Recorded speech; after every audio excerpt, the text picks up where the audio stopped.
Hello, and welcome to another episode of County Perspective, the show that focuses on Frederick County government, local programs and events, in a community that you live in.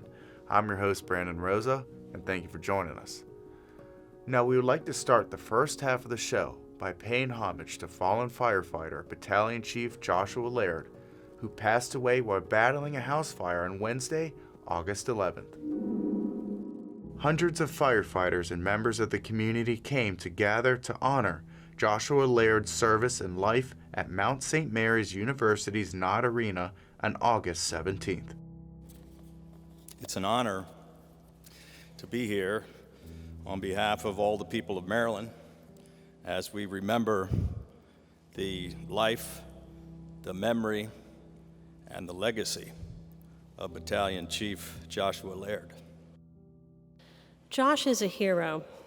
He was a hero long before he entered the house that tragic afternoon last Wednesday. Josh is a hero to his colleagues in the Division of Fire and Rescue, who looked up to him for his calm approach to challenges, for his sense of humor, and for his leadership. He was a friend, he was a mentor to his crew at Station 25 and at every station that he served over his 21-year career. Josh cared deeply about his family and his community. He gave his life in service to other people. Surely there is no greater expression of love. Love brings us here today. It's what binds us together. Amid the heartbreak and the profound sadness, we can take comfort in knowing that Josh will never be forgotten. Good afternoon.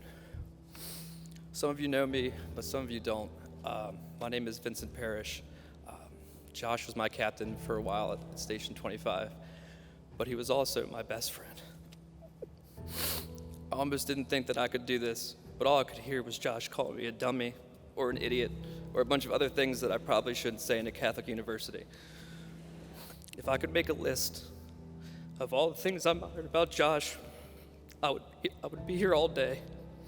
He was, simply put, one of one, limited edition.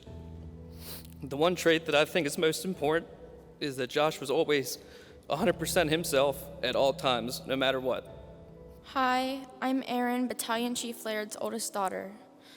Like you all, I never expected for this to happen or for me to be here at age 14. I wanted to do this sometime in my 60s. He would have lived in Puerto Rico, and we would be wearing bright colors to celebrate his life. He wanted that, but unfortunately, plans change. My dad was unapologetically himself, and I admire that about him. He dressed funny, he was uncivilized, and he always put others first. Thank you all for everything in the past few days, and please don't be shy to share your stories about him. Hello, I'm Madeline, and Battalion Chief Laird is my dad. If you knew my dad, you know there's so much to say about him. I cannot say it all, but there is a lot of shade to be thrown and many stories to tell. So I will tell you about my dad and I. My dad taught me how to fish. He brought me to my first fishing derby. He tried to teach me how to hunt, but my mom was a lot better than he was. Dad got me into golf, which he loved to do with all his besties. He loved to drink on those golf trips. He drank a lot more around certain people. He also did so many good things, like when we went out to local sit-down restaurants. A lot of times he liked to pay for random people's bills without even looking at them. He was also a big fan of naps and going to bed at like 7 p.m. He enjoyed so much when people around him were happy. To view the full funeral service, visit frederickcountymd.gov/FCG-TV. The passing of Battalion Chief Laird was devastating for his family, friends, and colleagues. But there was an incredible outpouring of support as the entire region came together. Firefighters from other jurisdictions were on duty in Frederick County to allow the staff of the Division of Fire and Rescue Services to mourn. Well, following the tragic events of August 11th, And the news that broke about Josh's passing, the community really pulled together to not only support the Laird family, but the Frederick County Fire Service family. They immediately set up charitable donation sites for the Laird family, provided food to our fire stations, and just tremendous outpouring of condolences and well wishes for our fire service members. We actually had 65 units that were from 18 different counties and cities across 3 different states provide coverage in Frederick County, so all the members of Frederick County's fire service could attend the funeral services for Battalion Chief Laird. On behalf of all the members of the Frederick County Division of Fire and Rescue Services, I'd like to thank the community for their tremendous outpouring of support during our tremendous loss. There's absolutely nothing that will replace Battalion Chief Laird in our organization, but we do appreciate the support and love that we received from our community. It has been over a week since Battalion Chief Laird passed away, and the community will never forget him. He will always be in everyone's thoughts and prayers because of who he truly was as an individual. He was kind, a leader, and someone everyone could depend on. A couple key things I'd like to say about Josh is that he was one of the most warmest, caring individuals in this department that I've ever met. Unique characteristics of Josh is that I'd say that he was able to create an environment that was calm, warm, easy to be in for all individuals that were present. Josh was able to produce an environment that was very comfortable for people coming in. And that is a characteristic and an attribute that I'll never forget.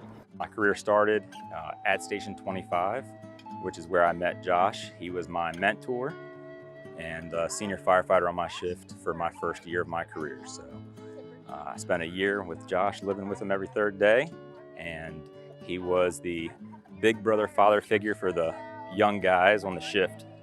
And he maintained that role throughout my career.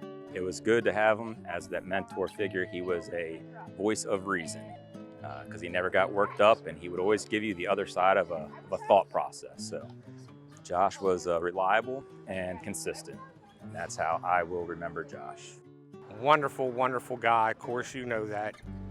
He was just a good old laid-back country boy I used to tease him, from Pennsylvania, because I didn't know where Mount Alto was. And I kept saying, where is Mount Alto? And he said it was way up in the country. We were at a local gas station.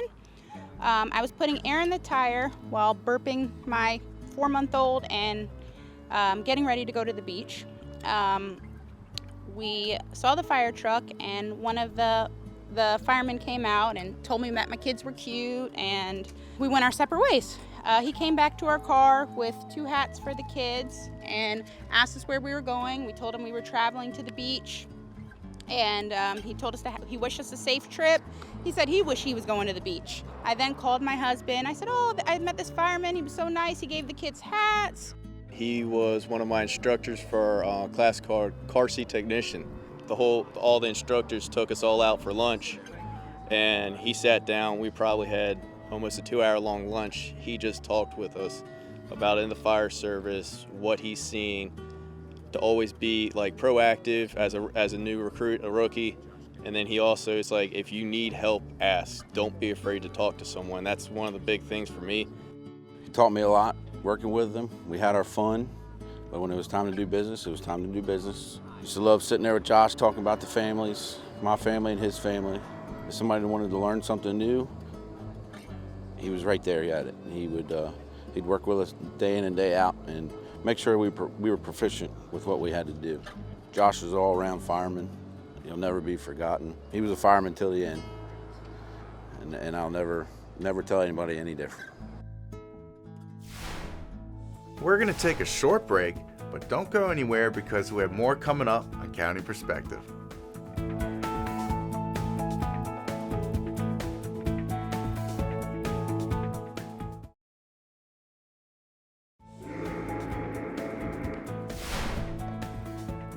Welcome back to County Perspective. I'm your host, Brandon Rosa. Before we take a look at this episode's Pet of the Week, let's take a look at some recent news happening in our county. Frederick County Public Schools welcome students back for in-person learning 5 days per week, starting on August 18th. This marks the first time in 15 months that schools have been open at full capacity.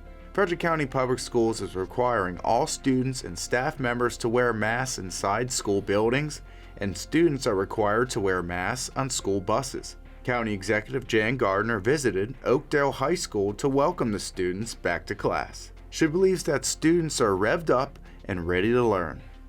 The Maryland Association of Counties brought county leaders and staff together for a conference to explore local government's role in responding to and recovering from the pandemic. During the conference, Frederick County Executive Jan Gardner was awarded MACO's highest honor, the Marilyn J. Praisner Public Service Award. This award recognizes a current or former elected county official who has demonstrated outstanding service to a county, his or her constituents, and MACO. MACO's president and Caroline County Commissioners Wilbur Levingood thanked Executive Gardner for everything she's done in their association and all she continues to do as a leader in education, economic development, and good government.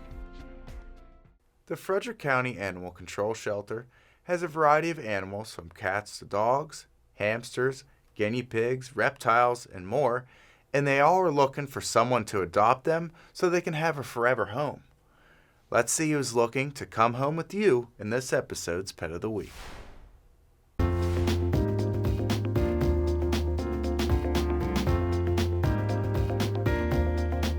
Ditto and Porygon arrived at FCAC as strays in early June.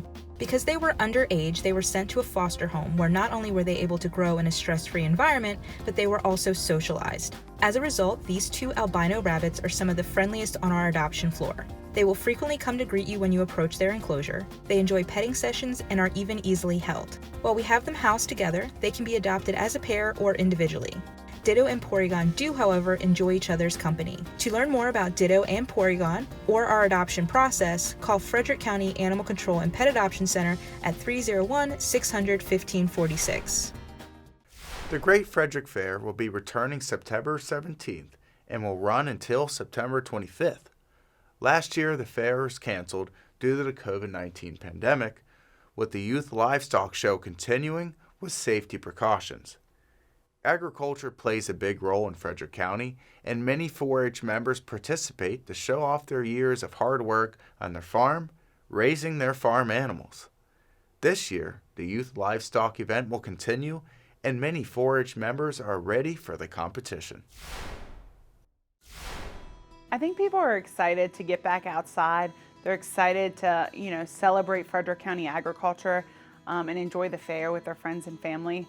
And the great thing about the fair being outdoors, people can socially distance if they choose to. They can wear a mask. The Frederick Fair is obviously deep roots in agriculture. It was started as an agriculture fair, and it's morphed a lot since then. We have the carnival section, but there's something for everyone at the fair nowadays. But it's really a time for the general public to see what happens in agriculture. So it's really a chance for a lot of people that never have the chance to see a cow up close and personal, or a pig, whatever it may be. The fair provides that opportunity. So last year was started just as a youth livestock show because we could not hold the whole fair. But this year they've actually kept it as a youth show. So it'll be a part of the fair. It'll be the Kreitz Auto Youth Livestock Show. And so 4-H and FFA members can participate. But instead of just calling it 4-H and FFA, it's all youth. They have to be an active member in 4-H or FFA, obviously, but it is a chance to see their animals, for them to spotlight those animals. I think it definitely gives kids that sense of accomplishment. I was a 4-H and FFA member when I was younger, and it's just such a great chance to bring it and show off your hard work. It's a sense of pride that people get bringing these animals they've worked hard all year and then getting to educate the general public. And for some of these kids, it's a chance to earn money that they will then use for their college education down the road. Well, that's it for this episode of County Perspective. But don't forget to follow Frederick County on social media in order to keep up to date on important news and events. We'll see you next time for a fresh look from a county perspective.